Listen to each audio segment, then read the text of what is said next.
বন্ধু আগাম দিছে, তুমি তাহলে আজকের বলে যাও, আমি একটু নামাজের থেকে আসি। ঠিক আছে বন্ধু, আচ্ছা যাও।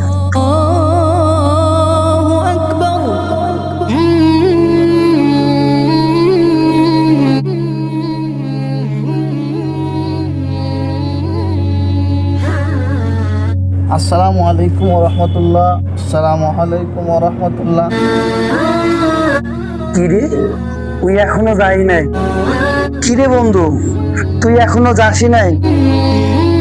কিরে, আমি হিন্দু দেখে কি তোদের মসজিদের সাইডে কি আমি দাঁড়াতে পারবো না?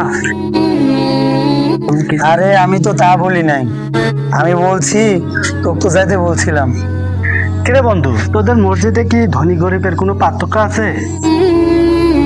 আরে বন্ধু না, আমাদের মুসলমানের ভিতরে ধনী গরিবের কোনো ভেদাভেদ নাই। সামনের কাতারে ধনী বসলেও গরিব বসলেও সরানের মতো কোনো সিস্টেম নাই, সবই সুন্দর।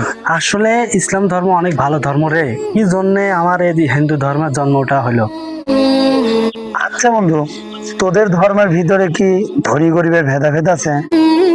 আসলে আমাদের ধর্মে অনেক ভেদাভেদ আছে, কারণ আমরা গরিব অনেকেই দুর্গা পূজাতে, যারা ধনী তারা আগে পুজো দিয়ে আসে, আর আমরা গরিব আমরা পাশে যায় পুজো দিয়ে আসি।